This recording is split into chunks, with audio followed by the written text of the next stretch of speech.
Bonjour à tous, bienvenue au premier webinaire d'Avas Horizon de l'année.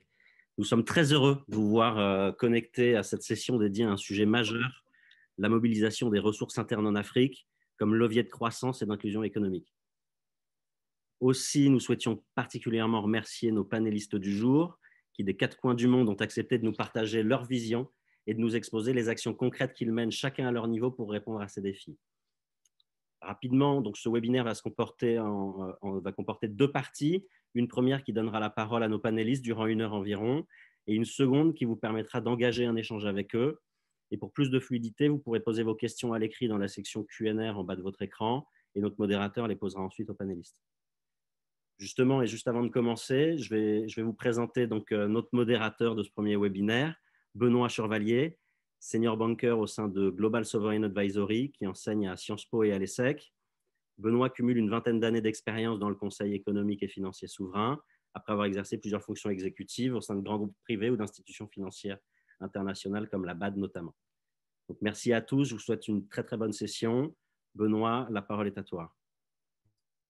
Merci beaucoup Antoine, merci beaucoup à Avas.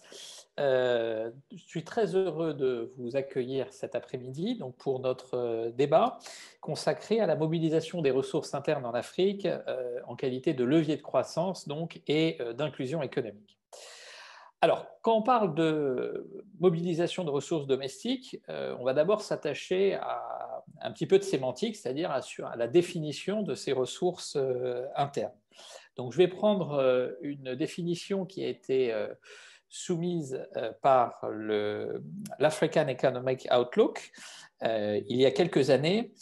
Il s'agit de la mobilisation des ressources intérieures, donc consistant à la création d'épargne intérieure et en son allocation à des investissements socialement productifs dans le pays. Donc, elle se divise en deux parties.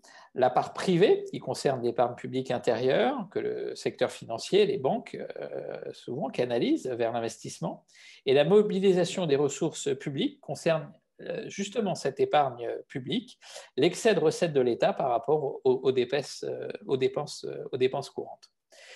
Donc, sur les années entre 1995 et 2015, le ratio de croissance des revenus fiscaux en Afrique subsaharienne a été le double de celui des économies émergentes ou des économies matures. Pourtant, après avoir atteint un point haut justement en 2011, puisque les recettes fiscales ont atteint à cette époque-là en Afrique subsaharienne 22,8%, elles se sont érodées au fur et à mesure du temps pour atteindre 16% d'après les estimations, les dernières estimations du FMI. Alors, il y a pourtant un consensus pour estimer que la mobilisation des ressources domestiques constitue un enjeu majeur pour les économies. Je rappelle des chiffres donnés aussi par la BAD en 2016 et pour que nos auditeurs arrivent à déterminer justement l'assiette de ce qu'elle représente. Donc les ressources domestiques, c'était 500 milliards en 2016 et donc si on les compare à d'autres types de ressources, 43 milliards pour l'APD, 57 milliards pour les investissements directs étrangers ou encore 64 milliards par exemple pour les fonds émanant des diasporas. Donc on voit bien que le rôle absolument majeur et le poids majeur que représentent ces ressources domestiques et donc la mobilisation de ces ressources pour financer la croissance et maîtriser les finances publiques, notamment en monnaie locale.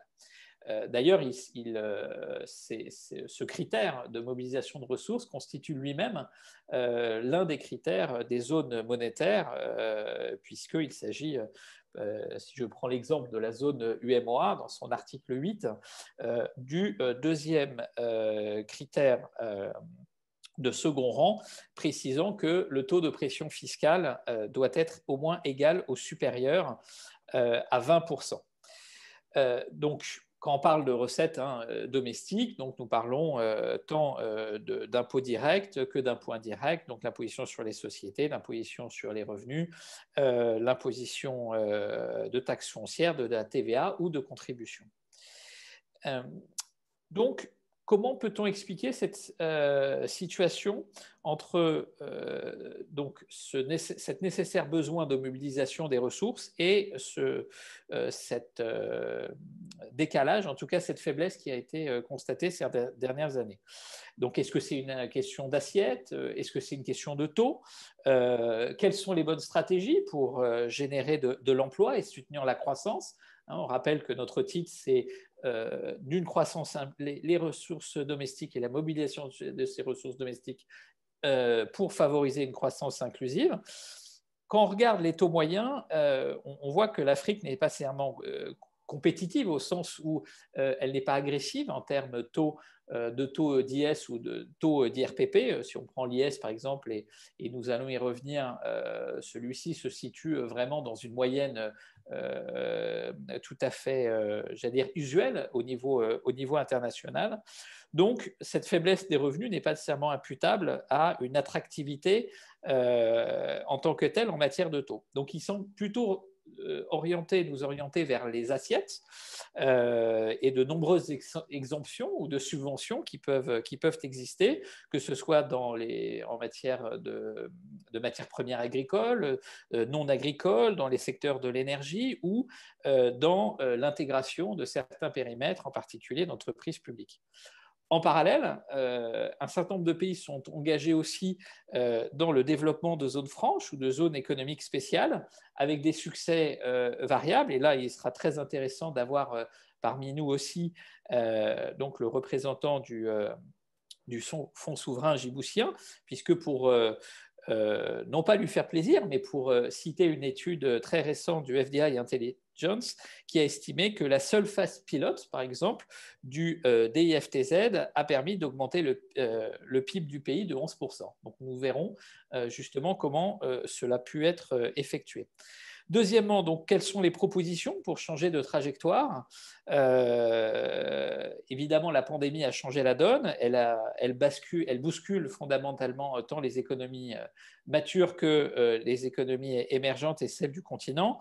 Et donc, comment les pays abordent justement cette situation et comment soutenir les finances publiques sans gripper la croissance et en même temps améliorer les recettes fiscales. Donc, je suis très heureux d'accueillir pour animer ce débat avec 4 experts de très haut niveau. Donc, je vais citer par ordre alphabétique. Donc, Abdul Salam Bello, qui est l'administrateur suppléant de l'une des 2 chaises représentant l'Afrique subsaharienne au sein de la Banque mondiale. Ansouman Camara, qui est conseiller spécial du Premier ministre de Guinée en charge de l'économie, des finances, du budget et coordonnateur général de l'INES et de la MAMRI. Mamadou Mbaye, qui est le directeur général donc, du Fonds souverain djiboutien, et Jean-Luc Mastaki, qui est le chef de section de la politique de diversification économique et des réformes publiques au sein de la Commission économique des Nations Unies pour l'Afrique. Donc, pour aborder notre première question, notre première thématique, c'est-à-dire sur les défis intrinsèques de la mobilisation des ressources, donc je m'oriente vers Abdul Salam Bello. Donc, vous travaillez au sein de la Banque mondiale, vous êtes administrateur, je viens de le dire, suppléant de l'une des 2 chaises. Donc, est-ce que vous pouvez nous présenter comment, justement, quel est le rôle et la mission de la Banque mondiale et les analyses que la Banque mondiale effectue sur ce sujet? Quelle est l'importance de la collecte qui est aujourd'hui effectuée? La question de la transparence et de la sécurité, qui est aussi un enjeu central, et comment elle peut être abordée, et la détermination de l'assiette fiscale, c'est-à-dire comment élargir et comment faire en sorte que celle-ci soit équitable, et notamment prenant en compte le fait que beaucoup de nos économies africaines sont informelles, et donc comment cet élément peut être pris en compte. Donc je crois que vous allez vous appuyer sur quelques exemples précis, notamment au Kenya, qui a lancé des initiatives. Donc, on vous donne tout de suite la parole pour nous présenter un petit peu votre vision sur ce sujet. Merci beaucoup, Abdou. Oui, bonjour, merci Benoît et bonjour à toutes et à tous. Très heureux d'être panéliste dans cette discussion. Je pense qu'elle est effectivement importante sur la question de la mobilisation des ressources.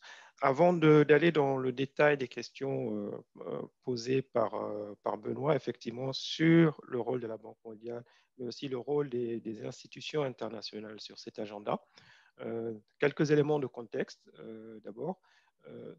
Nous sommes tous partie prenante de la mise en œuvre des objectifs du développement durable. Et dans ce contexte-là, quand vous regardez les 17 ODD, il y a le 17e objectif qui parle justement des partenariats. Et dans ces sous-objectifs-là, le premier sous-objectif traite justement de l'appui ou de la coopération internationale vers les pays en développement pour les aider à mobiliser les ressources nationales, renforcer les capacités sur les questions liées à la collecte de l'impôt et d'autres recettes. Donc, pour commencer à répondre à la question de Benoît, effectivement, la Banque mondiale est partie prenante, comme les autres institutions internationales, dans la coopération pour appuyer les pays dans la mobilisation des ressources, internes. Donc, ça, c'est vraiment un élément fondamental. Ensuite, lorsqu'on regarde les déficits, justement, pour atteindre les OTD, les déficits estimés pour ce qu'on appelle les pays à faible revenu, donc ça dépasse également donc, le contexte africain, le déficit est autour de 500 milliards de dollars chaque année. Et le Fonds monétaire estime qu'en fait, si la pression fiscale est renforcée, on peut réduire ce gap au moins d'un tiers. Ensuite, comme Benoît l'a mentionné dans son introduction, effectivement, l'Afrique subsaharienne en particulier fait partie des régions du monde où les ratios, donc impôts sur le PIB, sont les plus faibles. On est autour de 15% à peu près en ce moment. Donc, qu'est-ce que cela signifie? Un certain nombre d'éléments, Benoît les a reflétés, mais d'abord les faiblesses institutionnelles, en termes de capacité aussi des administrations publiques ou des administrations en charge de la collecte des impôts. Ça, cela revient très clairement.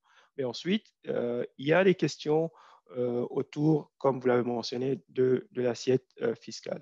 Il y a des exonérations ou des faibles pressions fiscales dans certains secteurs ou sous-secteurs, par exemple les questions autour du foncier.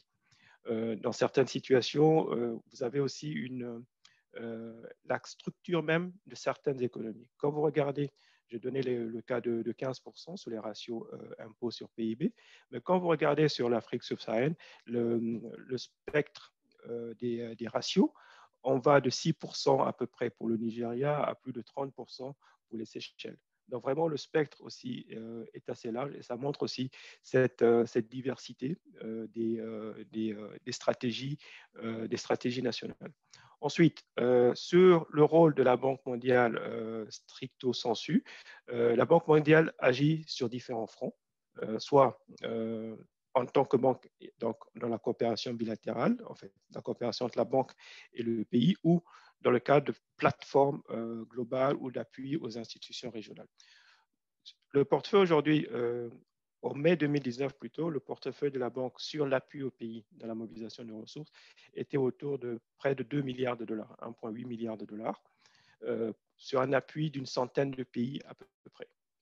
Donc, déjà, vous avez cet appui-là. Ensuite, vous avez les plateformes. Il y a une plateforme internationale qu'on appelle la Platform for Collaboration on Tax, qui associe l'OCDE, les Nations Unies notamment, mais aussi certains partenaires bilatéraux comme le Japon, la Suisse, la Norvège, c'est un fonds fiduciaire d'une soixantaine de millions de dollars sur une période de 5 ans, 2017-2022, qui vient aussi en appui aux pays, pas que l'Afrique, mais les pays qui ont des besoins de renforcement de leurs capacités. Mais bien sûr, il y a un focus aussi sur les pays africains.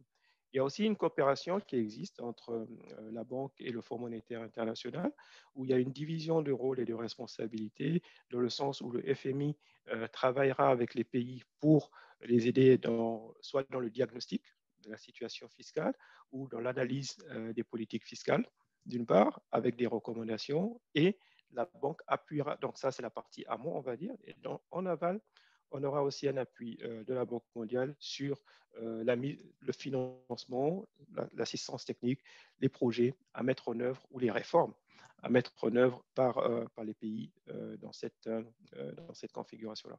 Donc, voici déjà une première approche de la manière dont la banque travaille, soit directement, soit dans un cadre plus global ou en partenariat aussi avec le FMI. Bien entendu, Benoît a mentionné aussi l'UEMOA avec l'objectif de 20%.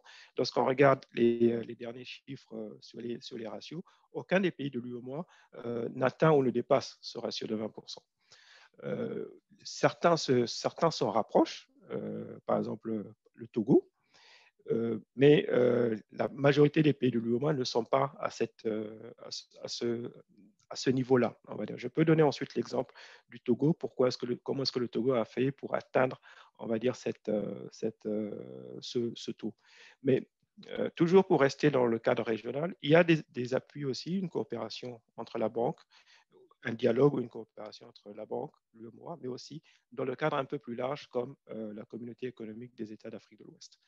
Toujours dans le cadre, ça répond à une des questions que Benoît a soulevées, pour renforcer la gouvernance, mais aussi soutenir aussi la transparence dans la collecte, dans la gestion des collectes fiscales à l'échelle régionale, mais aussi à l'appui de la mise en œuvre, enfin de la définition, pour ne pas dire la mise en œuvre d'un certain nombre de politiques à l'échelle régionale vers lesquelles, du coup, les pays pourraient converger.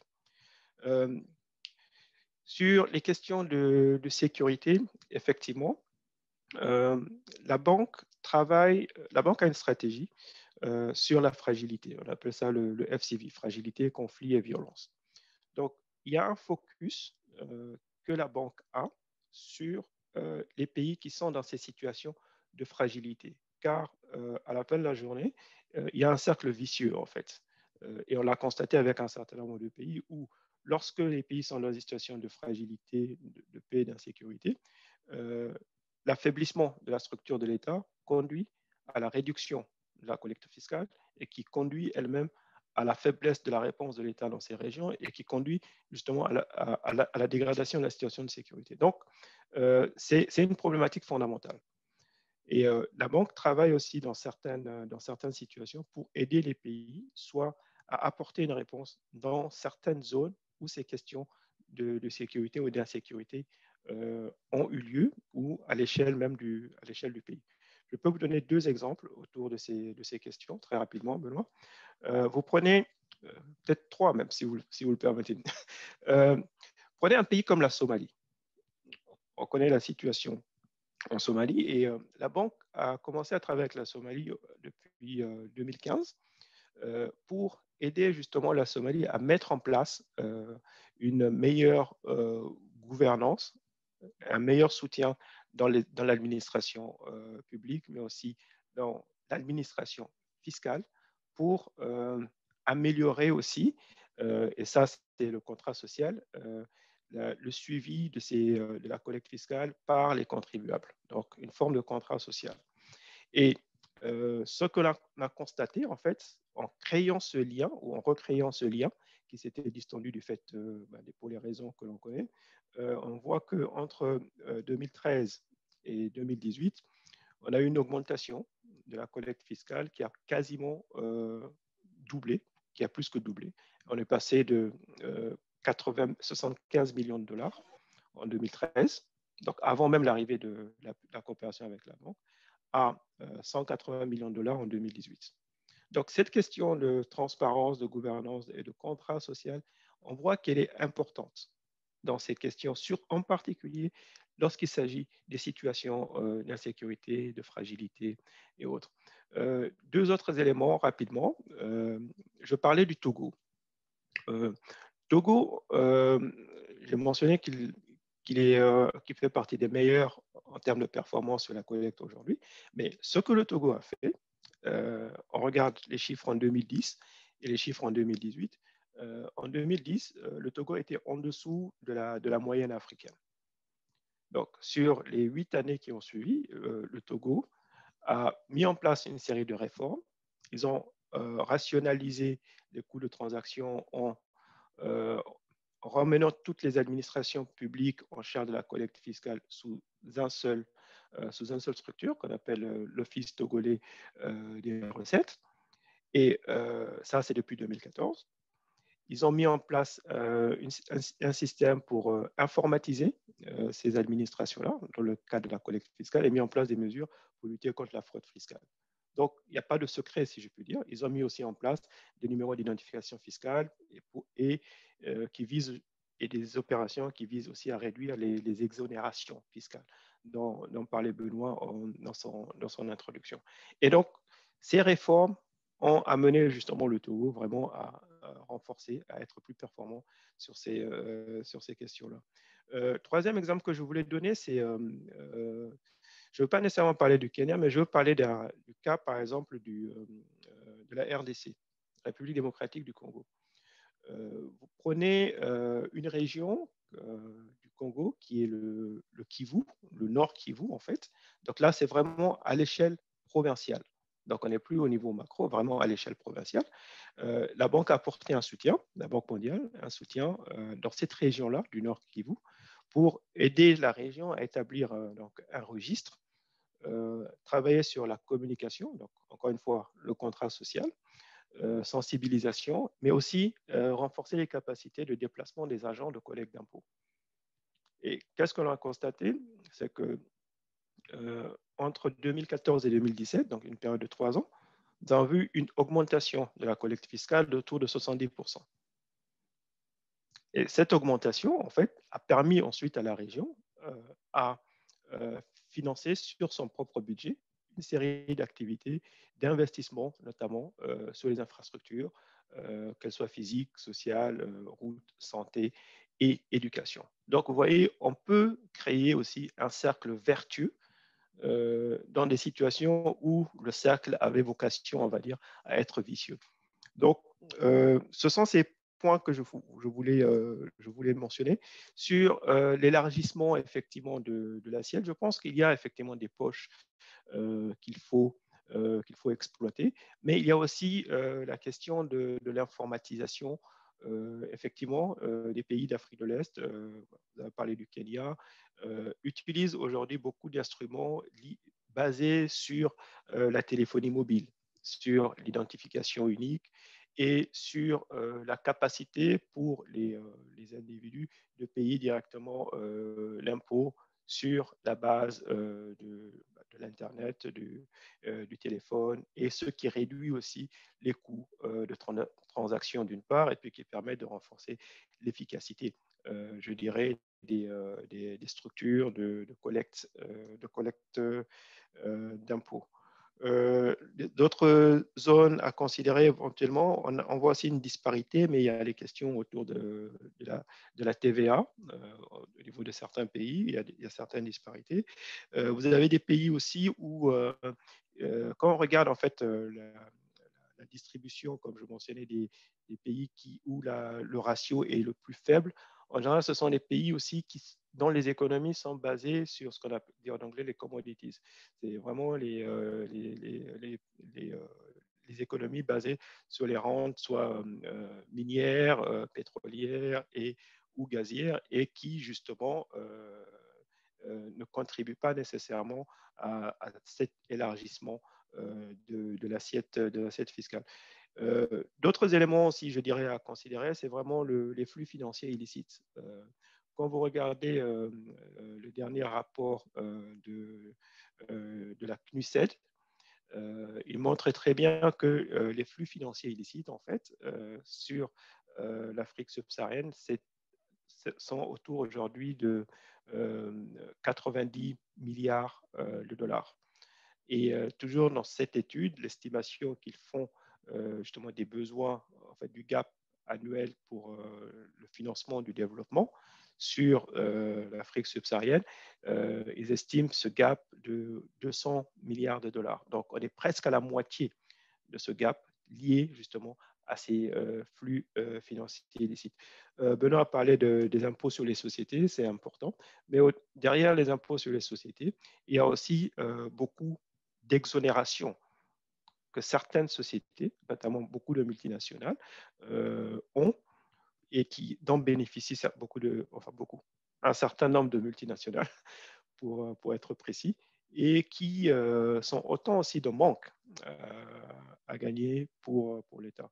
Et on voit ça d'ailleurs dans certaines discussions au Conseil à la Banque mondiale où on pousse vraiment la banque à travailler avec les pays pour renforcer les capacités des pays dans la négociation des contrats internationaux pour justement éviter ce type de situation et ce type d'écueil, je dirais.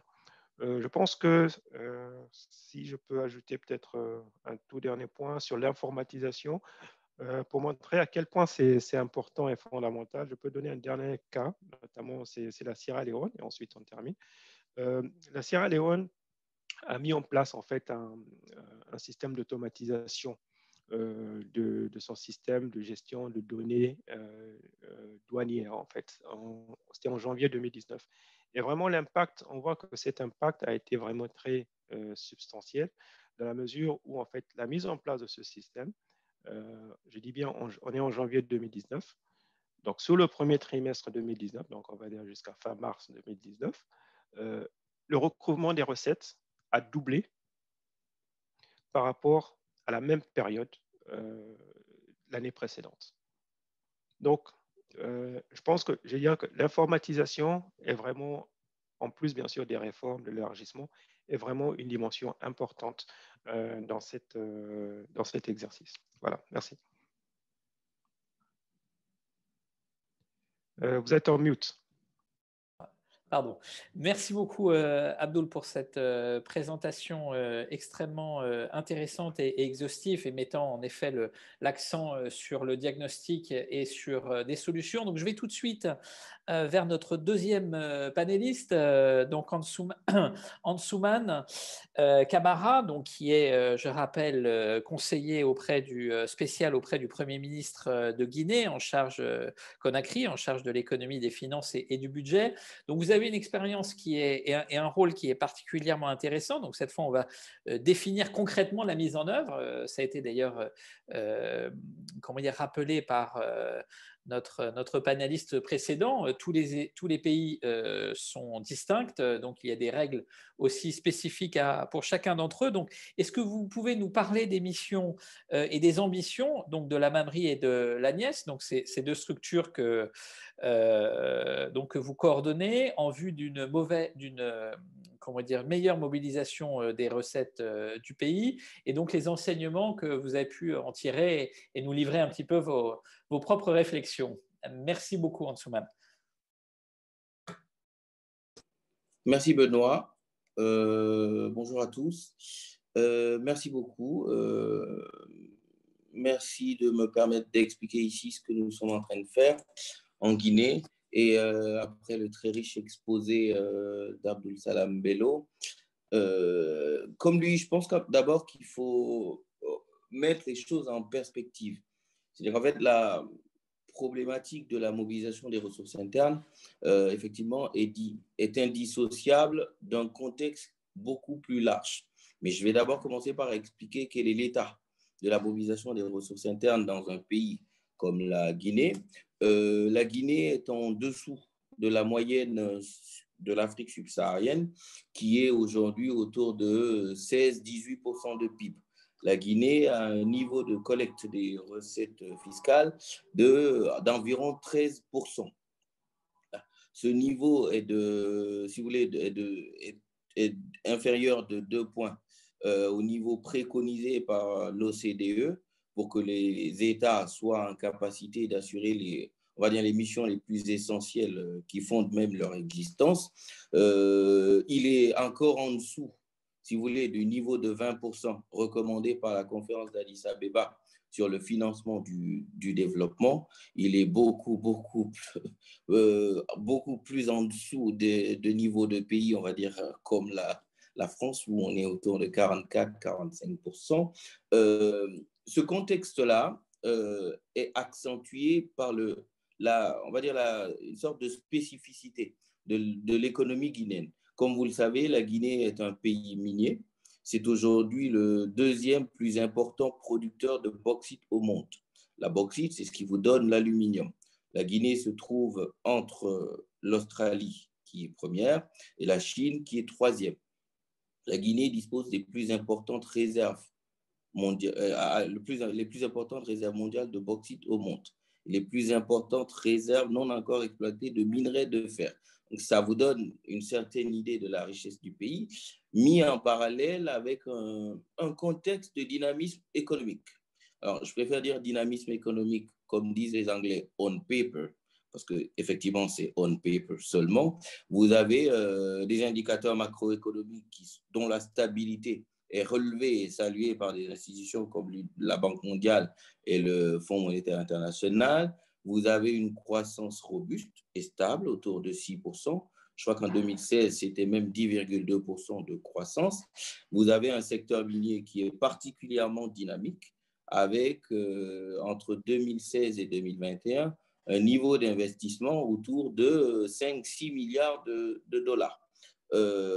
À tout cela, il faut ajouter une réelle attractivité de l'économie guinéenne, avec, on va dire, une amélioration notable du positionnement du pays, notamment dans le Doing Business de la Banque mondiale ou du Global Competitiveness Report du World Economic Forum.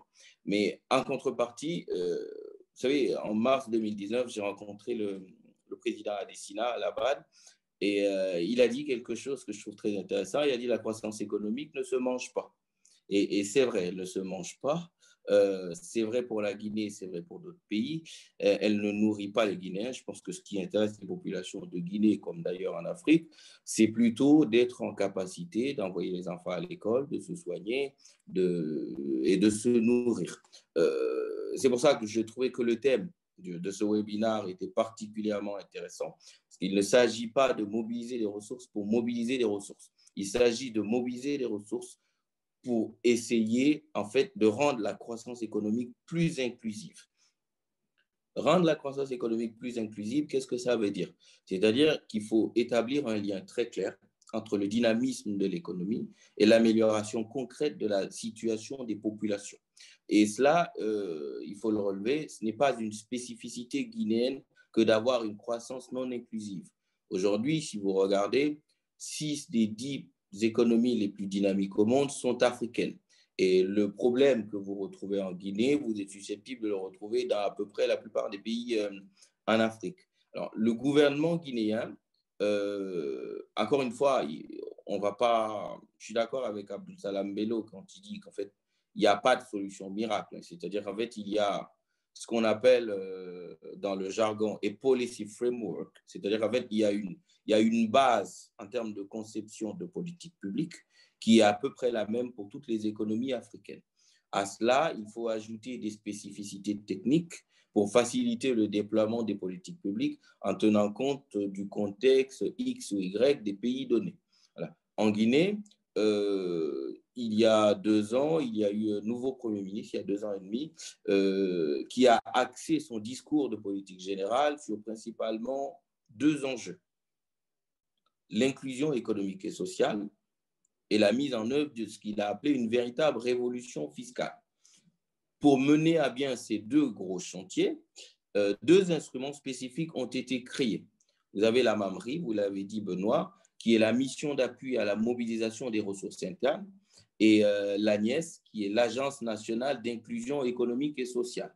Alors, j'aurai l'occasion de revenir en détail sur ces éléments, mais il est utile de souligner que l'originalité de ces outils, c'est-à-dire qu'en fait, nous n'avons pas de référence. On ne sait pas, on a regardé ce qui se faisait dans d'autres pays, mais la Guinée a été obligée d'innover. C'est-à-dire qu'en fait, on n'a pas trouvé d'équivalent de tels instruments pour mener à bien les politiques publiques. Au-delà même des aspects techniques, d'expérience, ce que je peux dire, c'est qu'en fait, l'un des vrais enjeux, au-delà de l'expertise technique qui est requise pour déployer des politiques de cette sensibilité, il faut une très forte impulsion politique. Quel que soit ce que vous voulez faire en termes de mobilisation des ressources internes, si vous n'avez pas d'impulsion politique forte, vous n'y arriverez pas. Abdul Salam parlait tout à l'heure de l'exemple du Togo. Entre le moment où au Togo, ils ont dit qu'ils voulaient faire un office des recettes et le moment où ils ont véritablement commencé, il s'est écoulé 6 ans. Simplement parce que, pour vous donner une idée, l'office des recettes, c'est un bouleversement majeur. C'est la quasi-absorption d'une direction des douanes et d'une direction des impôts dans une entité unique qui regroupe les deux pour en fait centraliser l'administration et la perception des recettes. Parce qu'en fait, la vraie question de la mobilisation des ressources internes, c'est aussi leur sécurisation. Et vous l'avez dit tout à l'heure en introduction, Benoît, quand on parle de mobilisation des ressources internes, je ne pense pas. On peut regarder dans le détail les spécificités de certains pays. Je ne pense pas que la vraie question, c'est celle de l'accroissement de la pression fiscale en tant que telle. Il n'y a pas lieu d'augmenter les niveaux d'imposition. Il s'agit simplement de faire en sorte que les textes qui existent déjà, qui peuvent toujours être améliorés, sont appliqués. Je prends l'exemple de la Guinée, je vais vous donner quelques exemples très précis. En moyenne, le secteur minier représente quelque chose comme 8 à 10% d'une économie. On s'est amusé, quand on venait d'arriver à la primature guinéenne, de faire une étude sur les 10, 12, 15 principaux pays miniers. En moyenne, donc, les mines, c'est 8 à 10% d'une économie. Et les recettes fiscales provenant du secteur minier, en le rapportant au PIB, en moyenne, c'est 13,44% d'un PIB. En Guinée, les mines, c'est 19% de l'économie, soit le double de la moyenne, si vous voulez, le double de la moyenne des principaux pays miniers. Les recettes fiscales provenant du secteur minier en Guinée, c'est à peine 2% du PIB. La Banque mondiale l'a relevé, le FMI le relève, et ça, typiquement, ce sont des enjeux sur lesquels nous allons travailler. La Banque mondiale a fait en 2019 un rapport sur la Guinée qui a dit que c'est la seule taxe sur la valeur ajoutée, la TVA, avait un potentiel d'accroissement des recettes fiscales guinéennes d'au moins 5 points de PIB. 5-7 points de PIB, si vous voulez, on n'est pas loin du milliard de dollars. On est entre 800 millions et 1 milliard de dollars, si vous voulez. Donc, ces instruments, quels sont les objectifs qui leur ont été fixés? L'objectif de la mission d'appui à la mobilisation des ressources internes, c'était de créer une structure technico-politique. L'idée, c'était de renforcer l'expertise technique de l'administration guinéenne pour mobiliser les ressources internes, mais aussi constituer un levier de pression sur les administrations. Vous savez, enfin, je pense qu'on est tous là des technocrates. Vous savez très bien, quand on parle de mobilisation des ressources internes, c'est plutôt un sujet qui fait trembler, on va dire, la bourgeoisie économique et financière des pays en Afrique. Donc, c'est des sujets très sensibles qui touchent à des intérêts très particuliers et qu'il faut piloter avec beaucoup d'intelligence et de doigté technique. Donc, l'objectif que le Premier ministre et le Président de la République ont fixé à la mission d'appui à la mobilisation des ressources internes, c'est d'atteindre le ratio de 20% de PIB d'ici 3 à 4 ans. Et ça, c'est absolument possible techniquement en allant simplement chercher 2-3 niches. Je viens de dire tout à l'heure que juste la TVA, ça faisait au moins 5 points de PIB. Donc, il y a cet objectif. Derrière, pour vous donner une idée, si on se rapprochait de l'objectif de 20% de PIB, cela permettrait à la Guinée de résoudre ce que j'appelle l'équation insoluble des infrastructures, en particulier routières et énergétiques. Le niveau de l'accès à l'énergie en Guinée se trouve autour de 35%. Il peut beaucoup être amélioré, même si ces 10 dernières années, il y a eu des investissements très considérables pour augmenter la capacité énergétique qui va atteindre très rapidement 1000 MW. Mais il y a encore des choses à faire, notamment dans le domaine des routes. L'objectif de l'Agence nationale d'inclusion économique et sociale, c'est de concevoir et de mettre en œuvre une politique nationale d'inclusion dans les domaines économiques, social et financier. Comment on y arrive? Il s'agit de construire des politiques de deux ordres. Vous avez des politiques que je peux appeler classiques d'inclusion, notamment sociale, que la Banque mondiale connaît très bien, avec des transferts monétaires et, par exemple, des travaux à haute intensité de main-d'œuvre. Vous avez aussi des politiques dites d'inclusion productive. Et ça, c'est la spécificité de l'ANIES et de ce que nous sommes en train de faire en termes d'inclusion. Parce qu'en fait, notre conception a été de dire que l'inclusion n'est pas seulement une affaire sociale. Nous avons mis, désolé Abdul Salam, nous avons mis un temps fou à faire comprendre à la Banque mondiale que, en fait, l'inclusion telle que nous l'appréhendons n'est pas seulement une question de politique sociale, c'est d'abord et peut-être surtout une question économique. D'ailleurs, l'ANIES a un financement de 70 millions de dollars avec la Banque mondiale. Nous ne sommes pas arrivés à les convaincre de faire autre chose que des transferts monétaires. On a déjà beaucoup progressé parce qu'en fait, ils ne faisaient que des HMO. Nous, on leur a dit qu'économiquement, nous pensions que les transferts monétaires étaient beaucoup plus déterminants pour l'inclusion et pour la réduction de la pauvreté que les travaux à haute intensité de main-d'œuvre. Nous sommes arrivés à les convaincre pour avoir un financement de 70 millions de dollars pour faire cela. Qu'est-ce que cela signifie? La Guinée vient de lancer ce mois d'août le plus grand programme de transfert monétaire en Afrique. Il faut le relever, c'est un pays qui n'avait quasiment pas de politique de cette nature. Les politiques d'inclusion représentaient 0,1% de l'effort de dépenses de l'État. Et encore, il s'agissait de l'argent obtenu auprès de la Banque mondiale dans le cadre de ce qu'on appelle les projets de filets sociaux. Donc, dans l'accès à l'énergie, ce qui est fait, c'est-à-dire en fait, on considère que l'une des dimensions fondamentales de la pauvreté dans des pays comme la Guinée, c'est le manque d'accès à l'énergie et le fait que plus de la moitié de la population vit d'une façon ou d'une autre de l'agriculture. Et ça, ce n'est pas une spécificité guinéenne. Vous le retrouvez dans la plupart des pays. 51% des pauvres en Afrique vivent de l'agriculture, d'une manière ou d'une autre. Et pour traiter donc la question de l'inclusion, il fallait s'intéresser à l'agriculture. Donc l'ANIES a construit des politiques inclusives au-delà des transferts monétaires dans le domaine de l'accès à l'énergie. Il s'agit essentiellement de mettre en place des réseaux de mini-grids.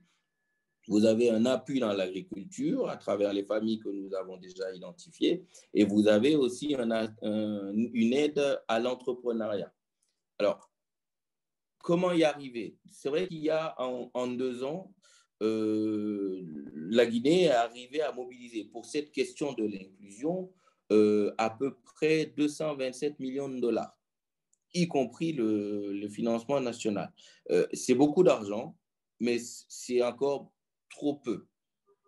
Parce qu'en Guinée, vous le savez, il y a à peu près 60% de pauvres. Quand vous allez en milieu rural, c'est même 65%. Et pour apporter une aide déterminante à ces populations, le gouvernement s'est dit qu'il fallait mettre l'accent sur la mobilisation des ressources internes pour favoriser. Alors, nous, disons que lexiquement, on préfère plutôt parler de partage de la prospérité, puisqu'en fait, c'est très important. C'est-à-dire, en fait, quand vous venez dans un pays comme la Guinée, où à peu près tout le monde est pauvre, les discours un peu, je suis désolé du terme, moralisateurs, comme on peut le voir, Benoît, tu connais ça très bien comme moi en France, vers la période de Noël, où tout le monde doit faire des dons au secours populaire, au secours catholique, etc. Ça ne parle pas aux gens. La pauvreté ne choque pas les gens parce qu'à peu près tout le monde est pauvre.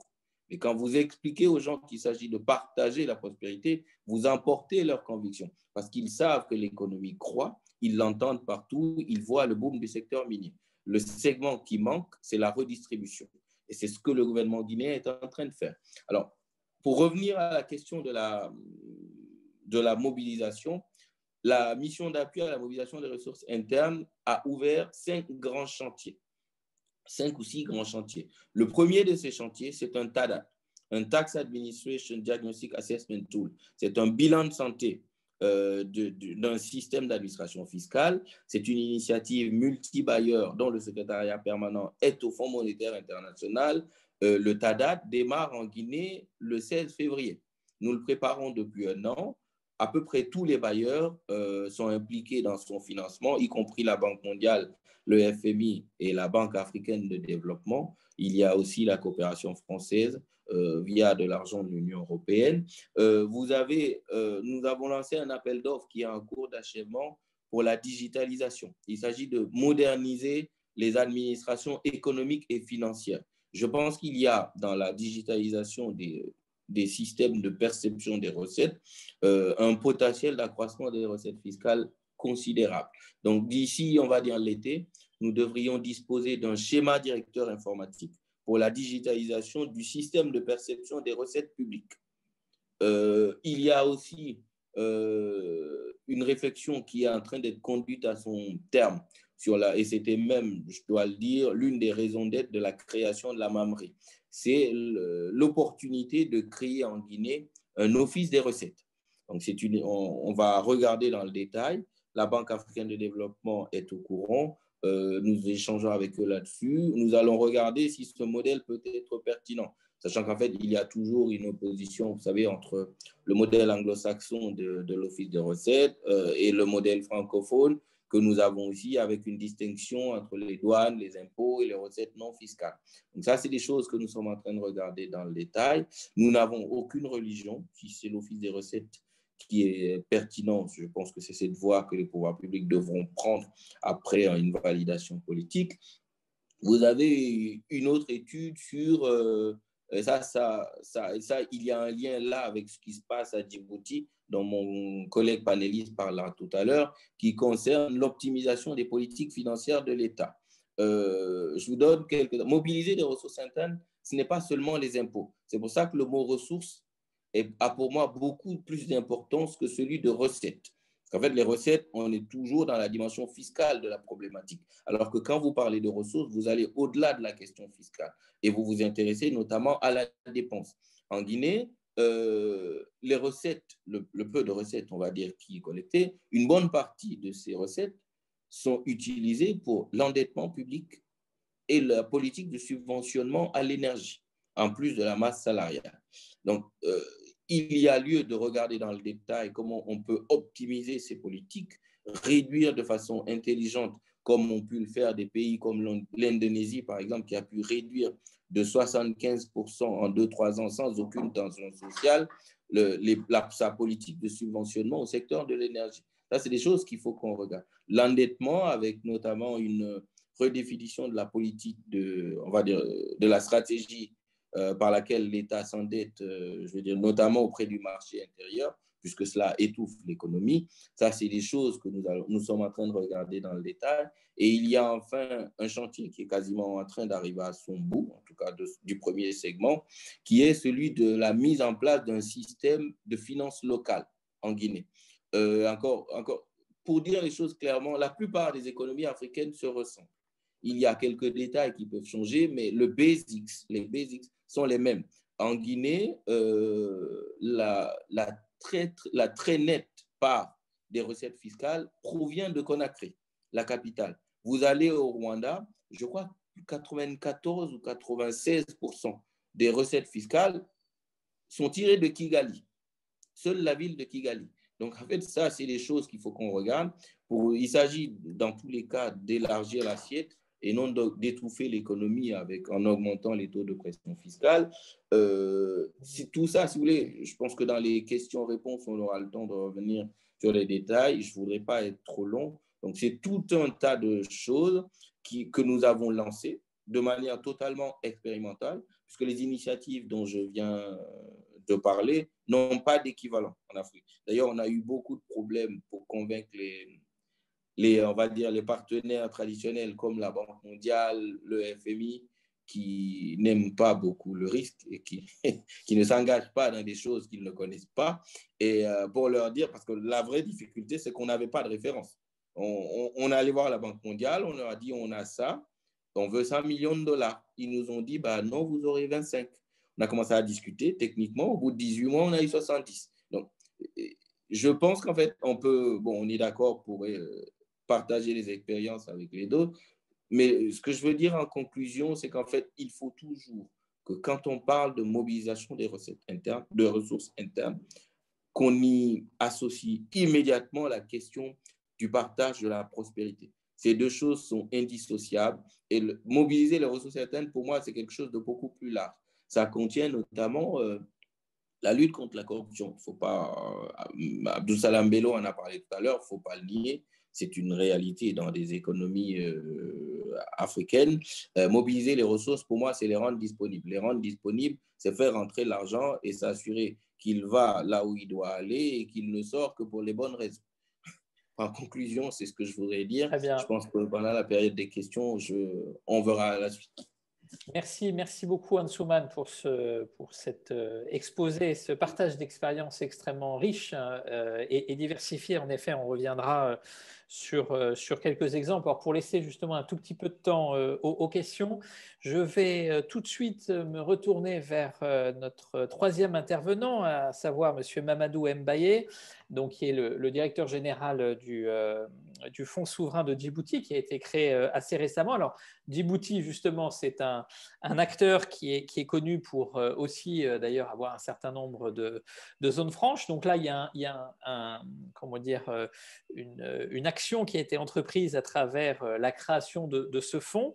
Alors, est-ce que vous pouvez nous le présenter un petit peu, nous en dire un petit peu plus sur en quoi il constitue donc un levier de financement majeur. J'ai cité cette référence tout à l'heure à une étude en particulier d'un rapport de FDI Intelligence qui était plutôt très favorable en termes d'impact attendu. Donc voilà, la parole est à vous pour une dizaine de minutes pour nous présenter de l'autre côté du continent, passant de l'ouest à l'est. Merci beaucoup. Bonjour à tout le monde. Vous m'entendez, hein? C'est bon? C'est bon. Allô? Oui, c'est bon. OK. Donc, Djibouti est un très bon exemple de l'intérêt de l'ingénierie financière. L'idée de mettre ensemble des ressources, de les leverager pour attirer des ressources de développement complémentaires. Et c'est la fonction essentielle du Fonds souverain de Djibouti. Tout État sur le globe a énormément d'actifs et de ressources. L'idée de dire qu'on va les rassembler, faire un peu de gestion d'actifs pour optimiser ces actifs et puis mettre en place un balance sheet qui soit crédible en tant que tel, sans forcément d'ailleurs par la suite bénéficier de la garantie gouvernementale, est une approche qui a fait ses preuves dans les Émirats, qui a fait ses preuves pour Singapour et Temasek, pour Kazana. Et donc, c'est vraiment l'exemple que l'on réplique. On a monté un fonds d'investissement stratégique au Sénégal, le fonds 6, qui fonctionne très bien. Et Djibouti a décidé de mettre en place cette structure qui, aujourd'hui, l'aide à véritablement piloter son développement économique. Moi, en tout cas, avant de revenir sur Djibouti, par rapport au continent, sur cette question des ressources internes du continent, je veux citer quand même deux choses, parce qu'on a parlé un petit peu des capitaux qui sortent du continent.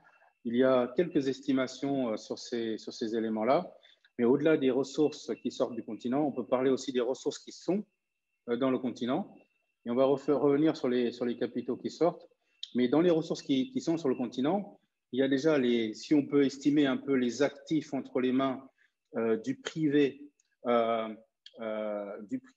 africain et des institutions non bancaires, on peut estimer très facilement que les actifs des 60 principales banques du continent sont au-dessus de 1000 milliards. Ça, c'est quand même quelque chose d'intéressant. Ce sont les banques commerciales africaines ont les actifs. Et de la même manière, si on regarde les institutions non bancaires, les fonds de pension, les caisses de retraite dans l'Afrique anglo-saxonne, différentes institutions de prévoyance, là aussi, on est sur des chiffres extrêmement impressionnants, entre 600 et 700 milliards de dollars. Donc, on a déjà ici, en actifs, ressources potentiellement utilisables, mobilisables pour le continent, 1600, 1700 milliards de dollars qui, pour l'essentiel, ne sont pas investis dans le continent. Ce ne sont pas des capitaux qui ont fui, ils sont en main d'institutions africaines, mais une bonne partie de ces ressources, effectivement, une partie est investie sur le continent, une autre est investie sur les marchés internationaux pour des questions essentiellement d'évaluation de risque des économies africaines. Donc déjà, l'Afrique n'investit pas en Afrique. Et si on parle de la fuite des capitaux, il y a quelques statistiques intéressantes, notamment on dit que le ratio de fuite de capitaux en Égypte relatif au GDP est de 9,9%, donc un pays où la chose est relativement raisonnable. Et ça se monte à 700% pour la République démocratique du Congo. 700% du GDP sort du pays. Et en fait, ça veut simplement dire que on a effectivement beaucoup de travail à faire pour essayer de faire en sorte que les ressources générées sur le continent restent sur le continent. Si on prend une moyenne à l'échelle africaine, parce qu'il y a très peu d'études là-dessus, et on devrait mettre un peu plus de ressources pour savoir quels sont exactement les actifs de nos banques commerciales. Lorsque vous recherchez un peu sur Google pour ces entités-là, vous allez avoir des chiffres qui remontent à 2010, 2011. Les choses ne sont pas en ligne. Pour la fuite des capitaux, il y a un livre très connu qui a été fait sur le sujet. C'est celui que cite l'ensemble des études qui ont été faites, mais c'est un livre qui date déjà de 2012 avec des chiffres de 2010. On devrait investir davantage sur la compréhension des flux et l'analyse des flux du continent, même si l'enjeu n'est pas forcément simple, mais c'est la même difficulté dans d'autres économies. Il y a une partie des flux qui sont des flux qui sont déclarés et d'autres qu'on ne voit pas. Mais ce dont on parle lorsqu'on parle de potentiel 100% du GDP amassé en fuite des capitaux, on parle évidemment des flux qui seraient déclarés. Donc, si on pense à un GDP africain global de 2,6 milliards de dollars, de 9,6 trillions, ça fait une masse de ressources colossales qui sont en fait des ressources à mettre en face de la dette des pays africains. Alors, la dette des pays africains, on peut évaluer en moyenne un ratio debt au GDP 60%. Ça ferait peut-être 1,4 trillion, 1400 milliards. Donc, en fait, le reste du monde est net débiteur du continent africain. Mais largement. C'est-à-dire qu'on génère des ressources à satiété et beaucoup plus qu'on emprunte vis-à-vis de l'extérieur. Et la problématique des pays africains, à la limite, si on regarde même ce taux de ratio debt to GDP, n'est pas forcément que l'Afrique a trop emprunté, comme on le dit, parce qu'il y a beaucoup de zones qui sont à plus de 100%, c'est qu'en fait, on paye beaucoup trop pour notre dette, du fait des éléments d'évaluation risque, des ratings, etc. On paye des taux excessifs, des yields très importants pour notre dette, alors que, en fin de compte, on est aussi net créditeur vis-à-vis de cet extérieur qui nous prête. Donc, il y a un effort colossal à faire pour nous. La question fiscale du financement des États est évidemment très importante, mais la structuration du financement de nos économies et puis le relèvement un petit peu du profil de risque africain qui va l'aider un petit peu à rapatrier une partie des ressources qu'elle produit et la repartir de l'extérieur vers l'Afrique ou aller mobiliser sur le développement africain est l'un des enjeux fondamentaux du développement africain. Et c'est un bon problème à se poser parce qu'on aurait pu ne pas avoir les ressources. Mais la vérité, c'est qu'on a les ressources, on génère beaucoup de création de valeur, on pourrait en générer beaucoup plus si on montait dans la chaîne de valeur en produisant davantage de produits finis, on génère beaucoup et on produit beaucoup de ressources naturelles, de produits bruts. Mais si on se mettait à développer une industrie africaine, ces chiffres-là seraient évidemment beaucoup plus impressionnants. Donc, l'enjeu pour l'Afrique est véritablement un enjeu de profil global de risque, de structuration des économies qui fasse que les détenteurs de capitaux privés soient sereins pour les investir dans les économies nationales, de structuration aussi du profil de risque qui fasse que les prêteurs privés puissent allouer des actifs en Afrique. Et c'est vrai que de ce côté-là, on n'est pas non plus excellent. C'est que l'ensemble des économies mondiales, nord-américaines, européennes, asiatiques, se financent beaucoup avec la dette privée. La dette donc possédée par les institutions telles que les compagnies d'assurance qui investissent sur les marchés de dette, tels que les asset owners, fonds souverains, etc., et d'autres entités, les caisses de retraite et autres, eh bien, ces entités-là ne mettent pas d'argent en Afrique pour des questions d'évaluation de risque et de profil de risque. Alors, lorsque j'étais au Sénégal, on avait beaucoup échangé là-dessus avec, évidemment, nos amis de la Banque mondiale, de la Banque africaine de développement.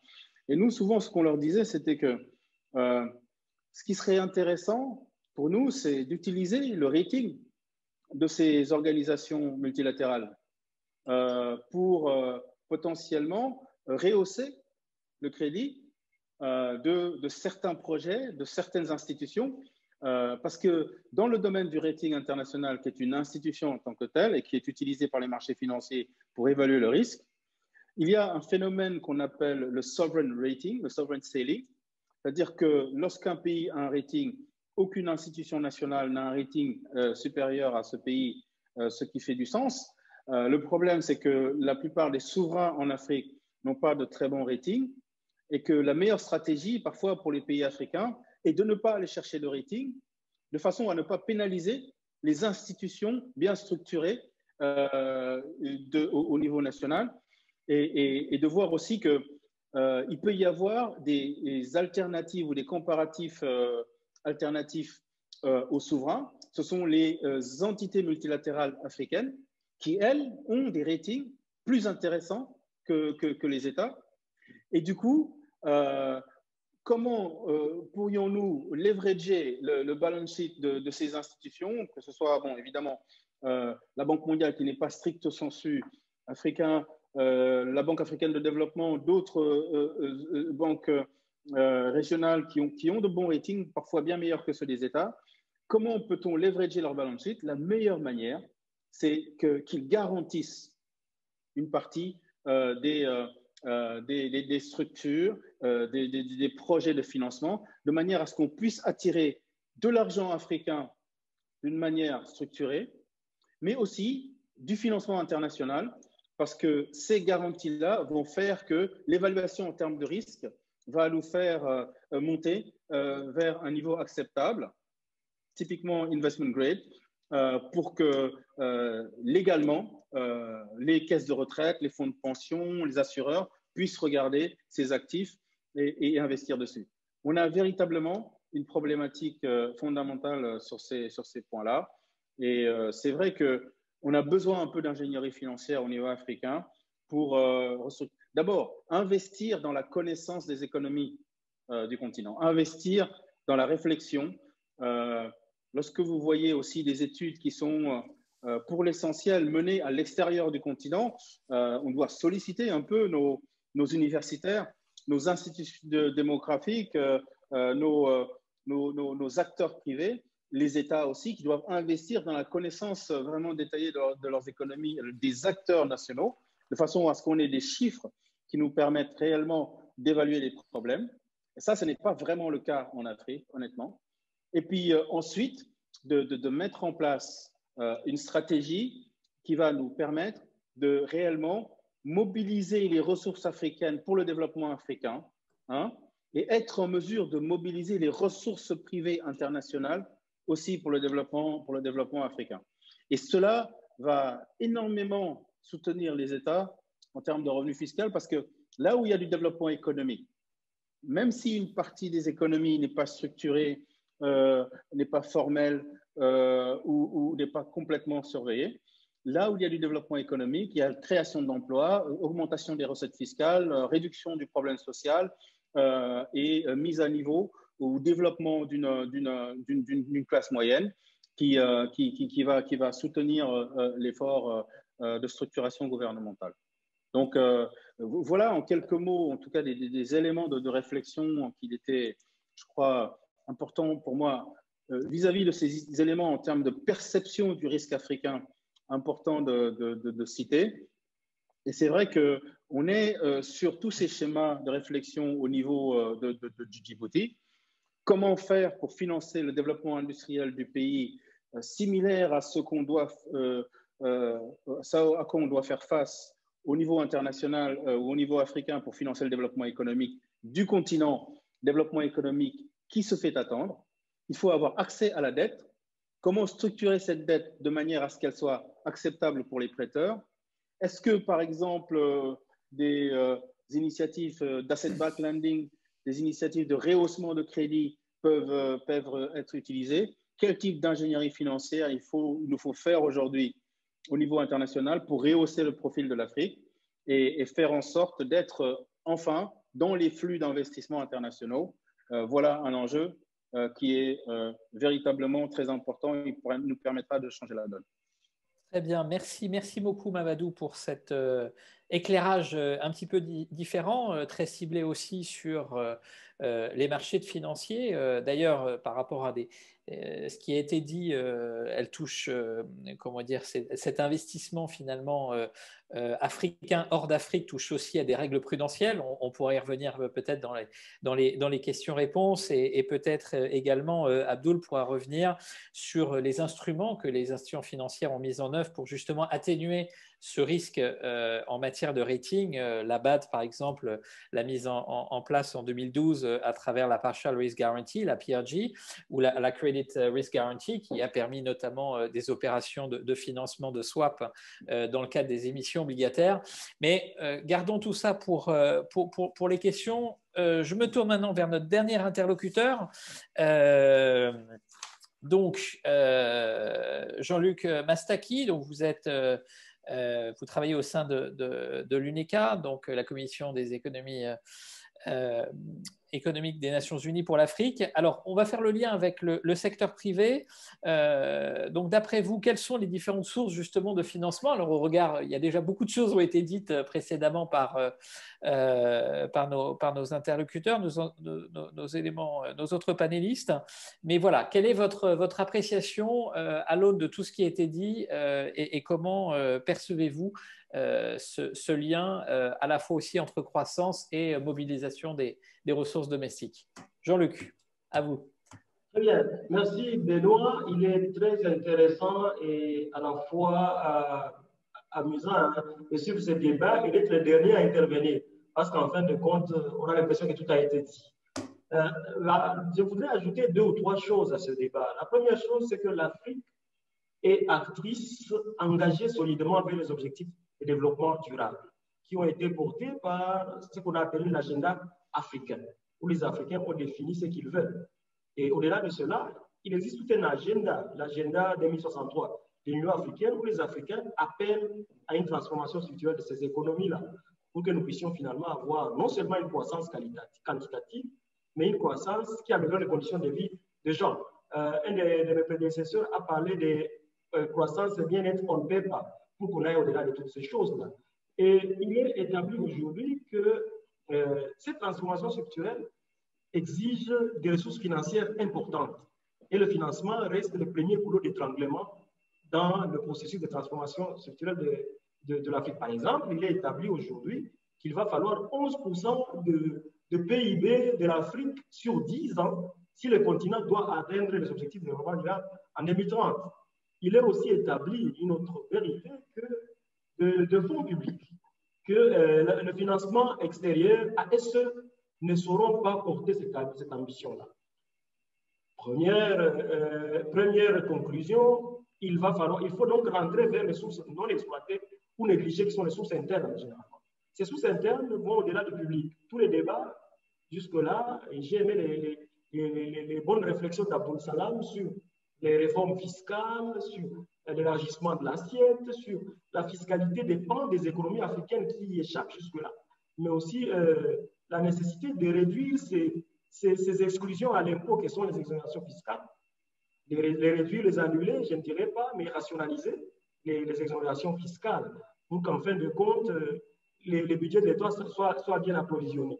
Mais au-delà de questions de recettes, je crois que nous n'avons pas beaucoup touché sur les questions des dépenses.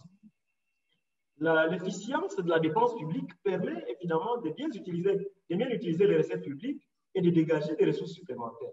Il faut donc rentrer au débat sur la qualité de la dépense publique en tant que moyen d'amélioration des ressources publiques. Non seulement se focaliser sur la recette, mais aussi analyser la qualité de la dépense publique. Et évidemment, comme l'a si bien dit après ça, il faut élargir l'assiette par des innovations qui réduisent le coût des transactions, des innovations qui renforcent le contrat social et la sociologie fiscale afin que le paiement de l'impôt soit convivial, réduire le coût des transactions et surtout les procédures bureaucratiques à travers une digitalisation fiscale, mais aussi réduire cette focalisation géographique sur les capitales, mais aussi sur certains secteurs. Au-delà de cela, il faut penser à d'autres sources non exploitées à l'intérieur. Les sources non exploitées, c'est le capital investissement, par exemple. Le capital investissement est une source qui n'est pas beaucoup exploitée en Afrique. À la seule, il est établi que la connaissance d'abord du continent par rapport à cette source-là doit être renforcée. Les mesures de formation à l'ingénierie financière, les mesures d'éducation financière, au-delà de l'individuel au micro, vers le macro, peuvent aider à résoudre ce problème. Il y a cette question de mobilisation des caisses et fonds de pension. Évidemment, il faut d'abord porter le débat de l'inclusivité des systèmes de pension eux-mêmes, parce que très peu de populations africaines, très peu de populations actives sont assujetties à un système de pension. Il faut les élargir et considérer que c'est des moyens pour pouvoir lever des fonds et les orienter vers les besoins de la transformation structurelle. Le dernier intervenant, je crois que c'est M. Mbaye, a dit quelque chose d'important. Il ne faut pas seulement mobiliser les ressources, il faut aussi les orienter vers les secteurs productifs, les orienter vers la transformation structurelle pour qu'elle puisse améliorer la croissance en quantité et en qualité. Il faut donc essayer d'étendre les mécanismes de sécurité sociale, les filets de sécurité sociale à la grande partie de la population pour essayer de mobiliser ces fonds. Un autre outil dont on a parlé ici, sur lequel il faut vraiment enfoncer le clou, c'est le partenariat public et privé. Alors que, de façon historique, le domaine, par exemple, des infrastructures, on a pensé longtemps que c'est la dépense publique, c'est la dépense en capital ici du budget de l'État qui pouvait porter ce secteur. Aujourd'hui, les États peuvent dégager des ressources en créant cet espace-là pour que le secteur privé soit acteur dans le développement des infrastructures à externalité. Il y a beaucoup d'approches pour développer ces systèmes, mais le premier pas, c'est de mettre en place les cadres réglementaires nécessaires pour permettre au secteur privé d'intervenir dans des secteurs non traditionnels dans lesquels il n'a pas été présent généralement. Et ceci passe évidemment par des passerelles de partenariats. Des partenariats, évidemment, au-delà du public et du privé, mais des partenariats entre les grandes entreprises étrangères, l'investissement des étrangers, exposés à de telles pratiques avec l'entrepreneur local, afin que finalement, l'État, abandonnant des pans de ses dépenses traditionnelles au privé, puisse avoir plus de ressources pour d'autres activités. Deuxième élément pour développer le partenariat public et privé, c'est aussi, on peut s'étonner de le dire, mais éduquer et sensibiliser notre secteur privé, qui, en fin de compte, non seulement manque d'informations parfois, mais aussi de compétences pour développer ses capacités, afin qu'il puisse être engagé dans ce processus de développement des infrastructures en partenariat public et privé. Une autre source dont je voudrais bien parler, c'est la mobilisation des marchés des capitaux et de l'intermédiation financière de façon large dans le cadre de la mobilisation intégrée globale de ressources. Il se remarque dans beaucoup de banques, lorsque vous lisez la littérature sur les banques de l'Afrique de l'Ouest, on parle de la surliquidité des banques. la surliquidité des banques en face de besoins immenses de transformation structurelle. Je crois qu'il vaut mieux, il est intéressant de mettre en place les mesures réglementaires nécessaires qui permettent évidemment de réduire d'abord le coût de l'accès au crédit, les coûts de l'accès au crédit qui permettent en fait que les ressources qui sont perdues dans les banques puissent être channel, puissent être transférées vers le secteur productif. Mais aussi toute cette problématique d'exclusion au crédit, ainsi de suite, il va falloir aller au-delà de la recette, de la dépense publique pour embrasser d'autres domaines. Une autre question sur laquelle nous, à la SUE, nous sommes beaucoup penchés et sur laquelle beaucoup de prédécesseurs ont émis un certain nombre de recommandations, c'est le flux financier illicite. Il est établi aujourd'hui que l'Afrique perd des ressources financières qui dépassent l'aide publique au développement. Il va falloir que non seulement ce qu'on a, on sait que certaines littératures disent il faut les localiser, les identifier, les chiffrer, les stopper et les rapatrier, mais au-delà de les rapatrier, il faut aussi les orienter vers le secteur collectif, les orienter vers le secteur où ils vont impacter sur la croissance en termes de quantité et de qualité. Aujourd'hui, il est établi que le modèle de développement de l'Afrique, le modèle de croissance lui-même, porte en lui-même les stigmates ou les terreaux pour les flux financiers illicites. Lorsque nous nous installons durablement dans un modèle extractif, dans un modèle où nous produisons beaucoup de matières premières, beaucoup de transferts de prix, beaucoup de transferts de profits, beaucoup de non-rapatriement de fonds nourrissent ces flux financiers illicites. La transformation structurelle portée par une industrialisation locale permettra de façon substantielle de réduire les flux financiers illicites. Et non seulement l'engagement de l'Afrique dans ce partenariat global pour faire face à ces flux financiers illicites, parce que pour qu'il y ait flux financiers illicites, c'est une sorte de tango qui se danse à deux. Il faut donc adresser toute la chaîne et tous les acteurs et que l'Afrique s'engage dans les frameworks globaux qui existent aujourd'hui pour pouvoir réduire les flux financiers illicites et responsabiliser la responsabilité sociale des entreprises, de responsabiliser davantage l'entreprise étrangère afin que de telles pratiques soient aménisées. Une autre source privée ne signifie pas seulement les entreprises, c'est la mobilisation des transferts de la diaspora, les remittances, comme on dit. Il est établi que certaines années, les fonds de la diaspora ont dépassé l'aide publique au développement. Mais il faut des mécanismes évidemment ingénieux pour pouvoir attirer ces flux financiers et les orienter au-delà des besoins microéconomiques des ménages où ils sont orientés. Et ceci nous amène vers des débats sur les bonds, les diaspora bonds, les obligations de la diaspora, qui pourraient permettre de canaliser cet argent vers le secteur bancaire, mais aussi formaliser les transferts, parce que très peu passent par Western Union, MoneyGram, et passent par des valises, par des poches. Il faut qu'il n'y ait pas des outils, des incitations économiques claires, nous soyons en mesure de mobiliser cet argent et de le canaliser au-delà des besoins microéconomiques et sociaux des ménages, des expéditeurs. Il faut donc réfléchir sur tout ceci. Certains pays africains ont adopté un certain nombre d'innovations en termes de stratégie financière pour canaliser cet argent-là, et c'est très important. Et comme j'ai dit au début, Benoît, je suis dans le bureau de la CEA, de l'Afrique centrale, des économies beaucoup plus tirées par les ressources naturelles et où nous avons, n'est-ce pas, le deuxième poumon thématique de la planète. Nous sommes dans la région du bassin du Congo avec son massif forestier important. Ceci m'amène alors à parler de l'opportunité qu'offrent tous ces fonds verts, tous ces fonds liés au changement climatique et qui doivent être portés par des analyses sérieuses en termes de comptabilisation des ressources naturelles. Parce que lorsqu'on comptabilise les ressources naturelles, on chiffre leur contribution au PIB, à la croissance, à la préservation du capital lui-même. Il devient facile pour nos pays de s'engager dans un débat d'élargissement de leur espace fiscal, en essayant, tant soit peu, de mobiliser des ressources globaux qui existent aujourd'hui et qui sont portées vers l'économie verte, qui sont portées vers l'adaptation, qui sont portées vers la mitigation du changement climatique.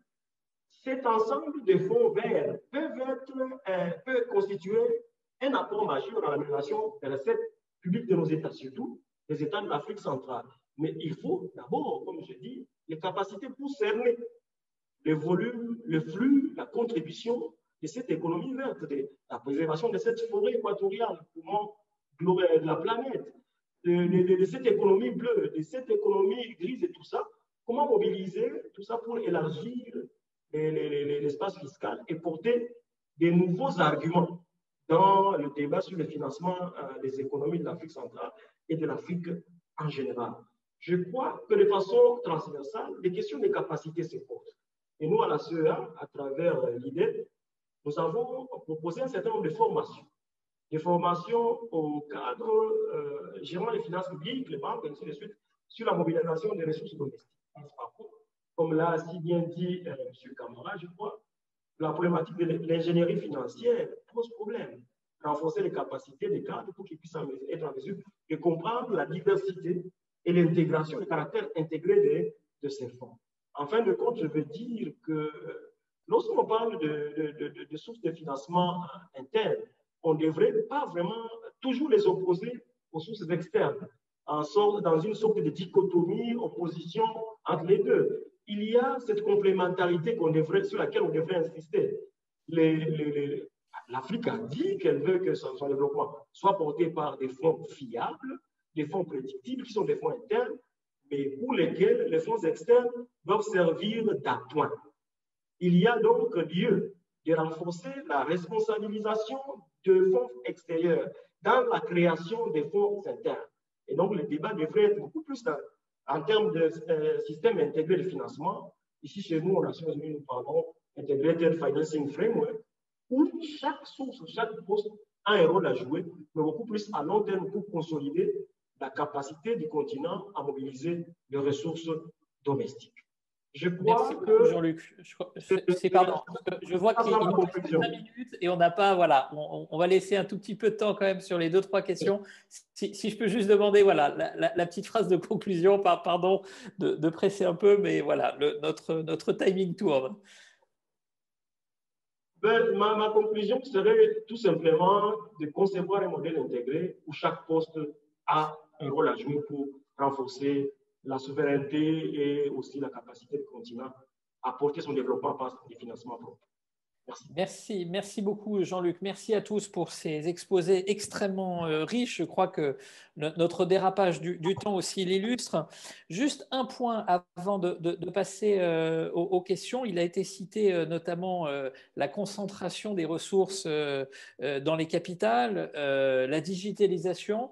Je prendrai juste cet exemple, notamment par exemple des caisses des dépôts que je connais très bien, et de consignation qui justement ont mis en place et sont en train de mettre en place des outils de digitalisation permettant par exemple de transférer directement les ressources émanant des notaires.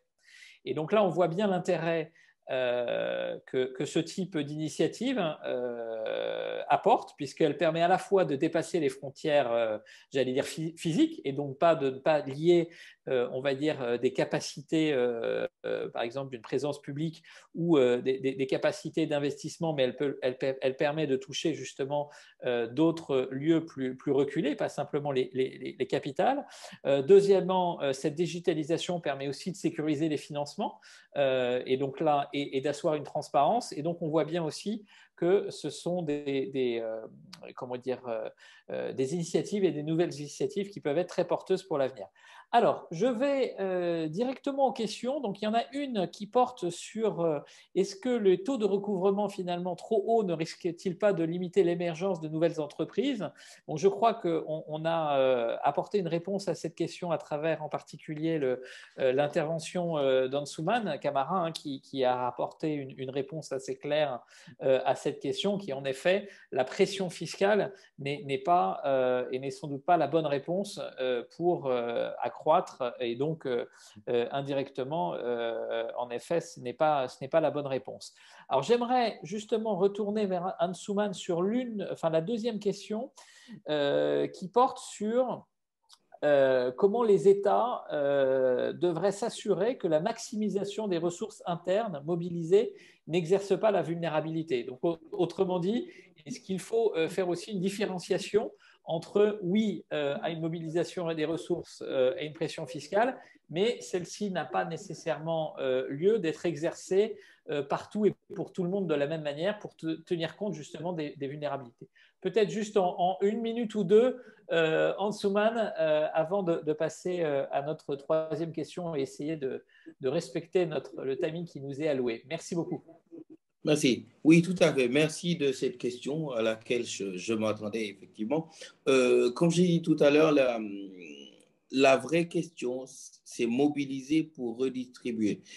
Alors, il y a deux approches. On peut décider d'avoir on va dire, une conception très progressive de la politique fiscale, c'est-à-dire que c'est en amont qu'on traite la question de la vulnérabilité, ou on peut décider d'avoir une approche un peu plus neutre, c'est-à-dire qu'en fait, on a une politique fiscale qui est plus ou moins neutre vis-à-vis de votre condition sociale.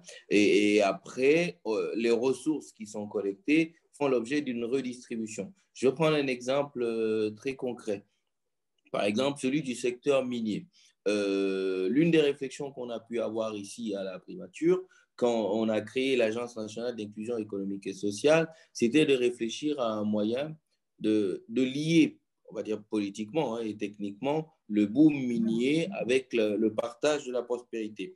Comment vous faites ça? Donc, on avait imaginé un dispositif qui n'a pas encore été mis en place et qu'on a appelé la CASAM, la contribution additionnelle de solidarité sur les activités minières. L'idée, elle est très simple. C'est de dire que chaque année, soit un pourcentage des recettes fiscales ou une ponction, c'est-à-dire une portion de la production minière elle-même, on peut dire 1%, 0,5%, 2%, est réservé à la problématique de la réduction de la vulnérabilité. Les ressources sont identifiées. Là, c'est-à-dire que ce n'est pas en amont qu'on traite le problème, puisque en fait, on ne fait pas de distinction à l'entrée pour ce qui concerne la taxation, mais on s'assure que tous ceux qui sont redevables de l'impôt le paient.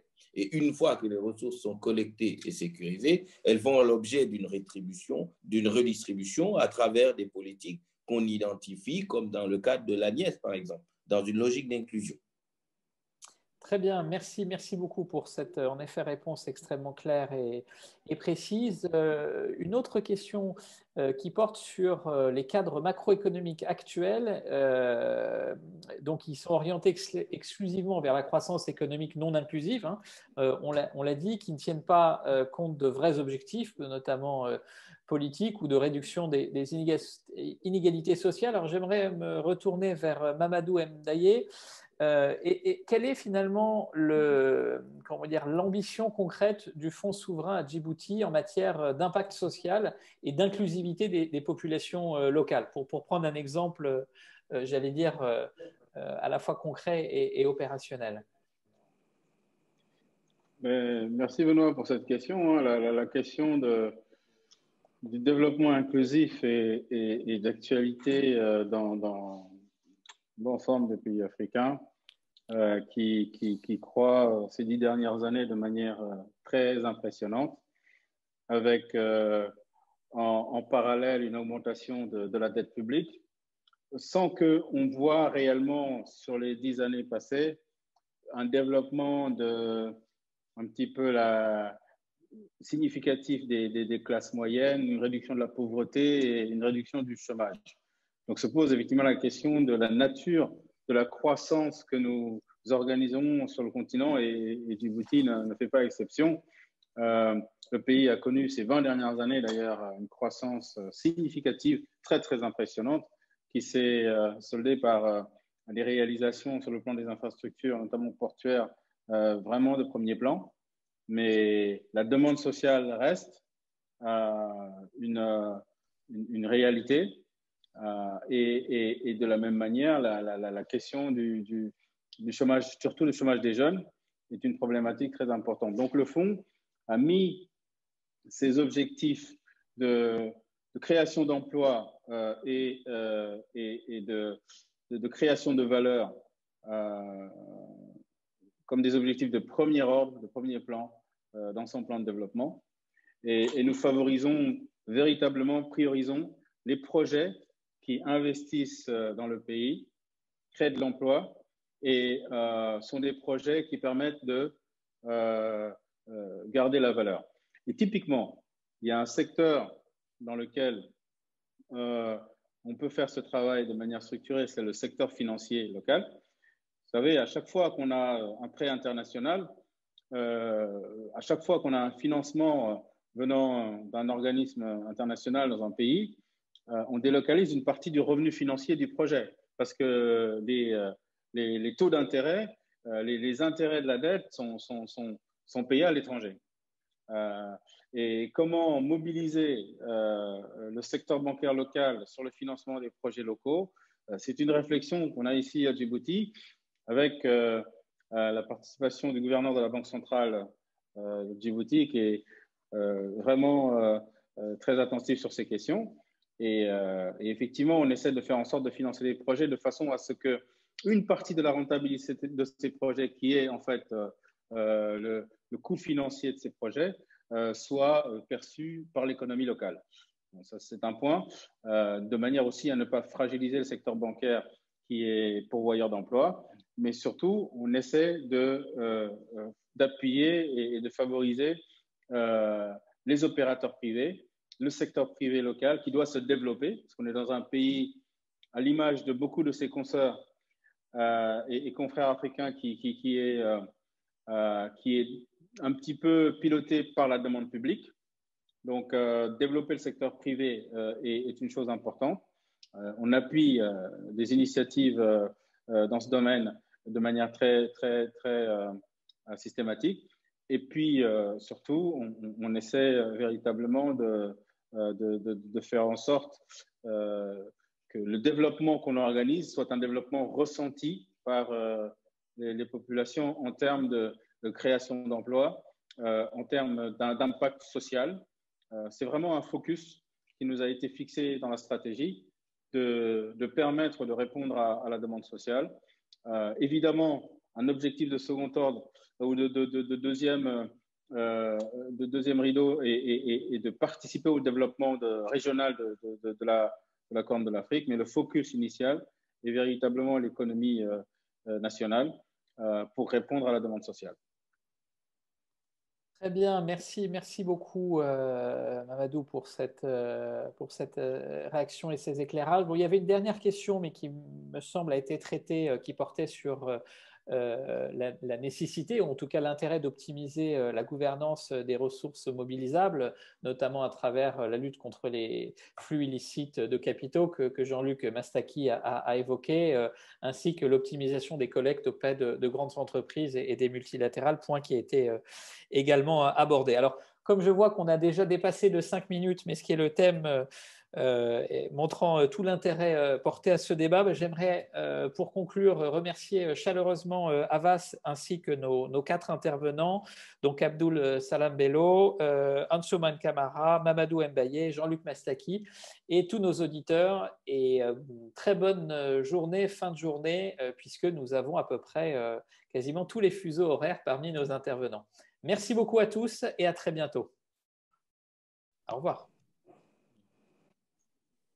Merci beaucoup. Au revoir. Merci beaucoup. Au revoir. Merci. Au revoir.